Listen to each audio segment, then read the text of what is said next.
नमस्कार दोस्तों, real education channel में आपका हार्दिक स्वागत है। दोस्तों आज हम बात करने वाले हैं मी रेवेन्यू होल्ड के बारे में। दोस्तों आज का ये जो वीडियो है आपको पूरा देखना होगा। क्योंकि मैं ये बता रहा हूँ कि अगर काफ़ी लोग ऐसे हैं जिनके मी रेवेन्यू होल्ड लग गया है 5,000 रुपये का, किसी का 10,000 रुपये का लग रहा है, किसी को 700 रुपये का भी लग रहा है, किसी को 10 रुपये का भी लग रहा है मी रेवेन्यू होल्ड। और काफ़ी लोग ऐसे हैं जिनके एक बार होल्ड लग गया है, मतलब 10,000 रुपये का मी रेवेन्यू होल्ड लग गया है, तो कुछ समय बाद मतलब 1 महीने के बाद में, 2 महीने के बाद में वापस 10,000 का और होल्ड लग रहा है, कभी किसी को 20,000 का और होल्ड लग रहा है। ये होल्ड लग रहा है दोस्तों, इसका क्या प्रॉब्लम है, इसका पूरा सॉल्यूशन और क्या इसकी थ्योरी है वगैरह A to Z जानकारी हम इसी वीडियो में देखेंगे। पर आपको सिर्फ एक ही चीज करनी होगी, वीडियो को अंत तक देखना होगा। तो मेरा नाम है पंकज और आप देख रहे हैं रियल एजुकेशन चैनल। तो चलिए शुरू करते हैं।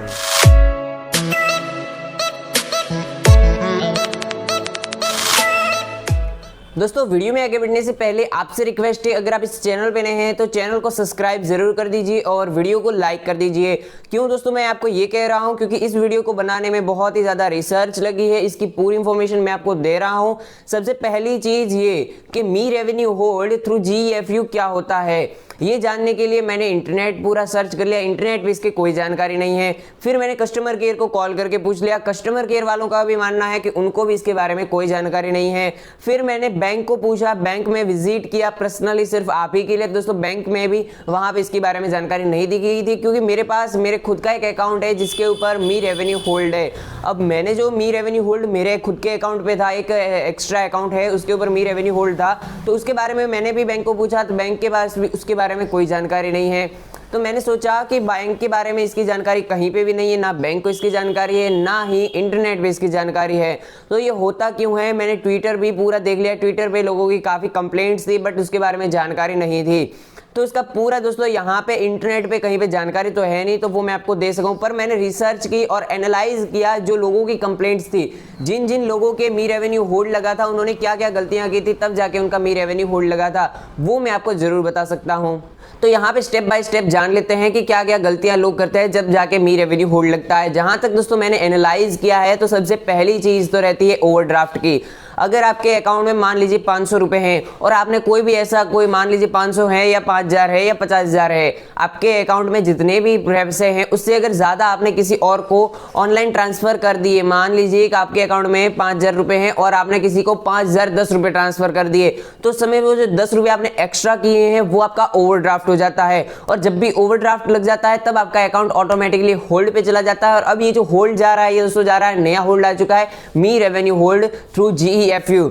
दोस्तों दूसरा जो रीजन है वो रीजन भी अलग है, वो है EMI का। और यहाँ पे EMI का क्या रीजन है, अगर आपके अकाउंट पे दोस्तों मिनिमम मतलब जितना भी EMI ऑटो डेबिट किए अगर आपने रखा है, मतलब आपका EMI काफी लोगों का ये है कि हर महीने 4,000 का EMI आता है, किसी का 5,000 का आता है, किसी का 10,000 का आता है। जितना भी EMI आता है वो अगर EMI का सफिशिएंट बैलेंस अगर आपके अकाउंट में नहीं रहता है, तो उस समय क्या होता है दोस्तों, आपका ECS कट जाता है। अब जब ECS कट जाता है तो वहां पे मैंने देखा कि ECS कटने पर ये कौन सी बड़ी बात है, ये तो पहले भी कटता था, पर जब आपका ECS कटता है और उतना आपके अकाउंट में सफिशिएंट बैलेंस नहीं होता, तो उस समय आपके अकाउंट के ऊपर होल्ड लग जाता है। मतलब जो ECS कटता है दोस्तों हर एक का अलग अलग रहता है। 250 रुपये का रहता है, जो जनरली रहता है वो 250 रुपये के आसपास रहता है HDFC का। पर जो फर्स्ट टाइम अगर आप ECS मतलब मिस कर जाते हैं तो आपका 5 टाइम्स एक्स्ट्रा ECS लग जाता है। मतलब आपका जो आप जब EMI नहीं भरते हैं, जो आपका चार्ज लगता है वो दोस्तों जो चार्ज है वो लगभग 250 रुपये के आसपास रहता है। पर यहाँ पे कुछ ऐसा कुछ प्रॉब्लम्स रहती है जिसकी वजह से आपका EMI फर्स्ट टाइम में डायरेक्टली लगभग 2,950 रुपये के आसपास कट हो जाता है। तो उस समय अगर आपके अकाउंट में सफिशिएंट बैलेंस नहीं होता तब भी आपके अकाउंट के ऊपर होल्ड लग जाता है, जो कि मी रेवेन्यू होल्ड है। अब थर्ड नंबर चीज क्या है दोस्तों, यहाँ पे मैं आपको बता देता हूँ। थर्ड नंबर चीज यहाँ पे है चेक बाउंस की। काफी बार ये होता है कि आपका चेक है वो बाउंस हो जाता है। जब आपका चेक बाउंस होता है और उसका सफिशिएंट बैलेंस है, मतलब सफिशिएंट जो चार्ज है वो अगर आप पे नहीं कर पाते हैं बैंक को ऑटो डेबिट के जरिए, या फिर उतना आपके अकाउंट में मिनिमम बैलेंस नहीं होता, तब भी आपका जो मी रेवेन्यू होल्ड है वो अप्लाई हो जाता है। अब दोस्तों मैं खुद ये नहीं कह रहा हूँ, मैंने ट्विटर पे जाके एनालाइज किया है। ये सारी चीजें जो लोगों ने वहां पे कंप्लेंट की थी, उन्होंने ये बताया था कि मैंने सिर्फ ये किया तो मेरा अकाउंट ये होल्ड पे लग गया। किसी ने बताया कि उन्होंने ये गलती की तो उनका अकाउंट होल्ड पे लग गया। मतलब यहाँ पे ज्यादा ज्यादातर दोस्तों जो मिस्टेक हो रही है वो हो रही है इनसफिशिएंट बैलेंस। मतलब अगर आपका अकाउंट में जितना भी चार्ज होना चाहिए, अगर उससे ज्यादा चार्ज डेबिट हो रहा है, अगर आपका उससे ज्यादा चार्ज है वो कट रहा है, तो उस समय आपके ऊपर ये मी रेवेन्यू होल्ड लग जाता है। और दोस्तों जनरली मैंने ये भी देखा है कि लोगों का जो मी रेवेन्यू होल्ड है वो एक बार के बाद दूसरी बार भी और लग जाता है। तो दोस्तों इसका सॉल्यूशन क्या है? इसका सॉल्यूशन मैंने आपको बता दिया कि मैंने कस्टमर केयर को से बात की, तो उनको ये पता नहीं कि इसका सॉल्यूशन क्या है, ना ही बैंक मैनेजर को पता है, ना ही यहाँ पे मैंने ईमेल किया पर्सनली HDFC के सपोर्ट के ऊपर, वहां पे भी इसका कोई अंदाजा नहीं दिया गया है। बट दोस्तों अब एक लास्ट चांस रहता है, वो रहता है कंप्लेंट का। अब आपको कंप्लेंट करनी होगी। कंप्लेंट कैसे करनी है वो मैं आपको स्टेप बाय स्टेप बताता हूँ। यहाँ पे कंप्लेंट करने के लिए आपको मैं एक लिंक दूंगा, उस लिंक को ओपन करना होगा जिससे आप कंप्लेंट कर पाएंगे ऑनलाइन घर बैठे बैठे। उसके आपको ब्रांच विजिट करने की जरूरत नहीं होगी। अगर ब्रांच से कॉल आता है कि भाई साहब आपको आना पड़ेगा ब्रांच में, तब आपको जाना हो सकता है, पर ज्यादातर जो कंप्लेंट है उसका सॉल्यूशन ऑनलाइन आपका कर दिया जाएगा। तो इसकी कंप्लेंट हमें कैसे करनी है स्टेप बाय स्टेप जानते हैं, वीडियो को आगे देखते रहिए। दोस्तों डिस्क्रिप्शन में मैंने जो लिंक दिया है उसी लिंक को क्लिक करने के बाद में आप यहाँ पे आ जाएंगे। इस पेज पे आने के बाद में यहाँ पे आप देख सकते हैं, यहाँ पे सबसे पहले आपको अपना नाम लिखना होगा, registered mobile number, email address, और यहाँ पे आपको अपना प्रोडक्ट सिलेक्ट करना होगा। यहाँ पे अगर आपका करंट अकाउंट है तो करंट अकाउंट सिलेक्ट कर लीजिए, सेविंग है तो सेविंग सिलेक्ट कर लीजिए। उसके बाद में यहाँ पे आपको अपनी कंप्लेंट लिखने के बाद में ये जो कैप्चा कोड दिया है इसको लिखने के बाद में यहाँ पे सबमिट करना होगा। पर ध्यान रहे सबसे बड़ी चीज़ कि ये जो कंप्लेंट रहती है दोस्तों ये हाई लेवल की रहती है।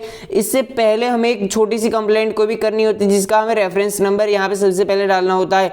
अगर आपने पहले कोई भी कंप्लेंट नहीं की है तो उसका कंप्लेंट करने के लिए आप यहाँ पे क्लिक हियर पे टाइप कीजिए। टाइप करने के बाद में यहाँ पे दोस्तों आप अपना प्रोडक्ट वगैरह सिलेक्ट करने के बाद में करंट अकाउंट है करंट, सेविंग है सेविंग सेलेक्ट करने के बाद में यहाँ पे पहले छोटे लेवल की कोई भी एक कंप्लेंट कर दीजिए। उसके बाद में जो भी रेफरेंस नंबर मिले वही रेफरेंस नंबर यहाँ पे डाल दीजिए। उसके बाद में इसको सबमिट करने के बाद में आपका सॉल्यूशन हो जाएगा।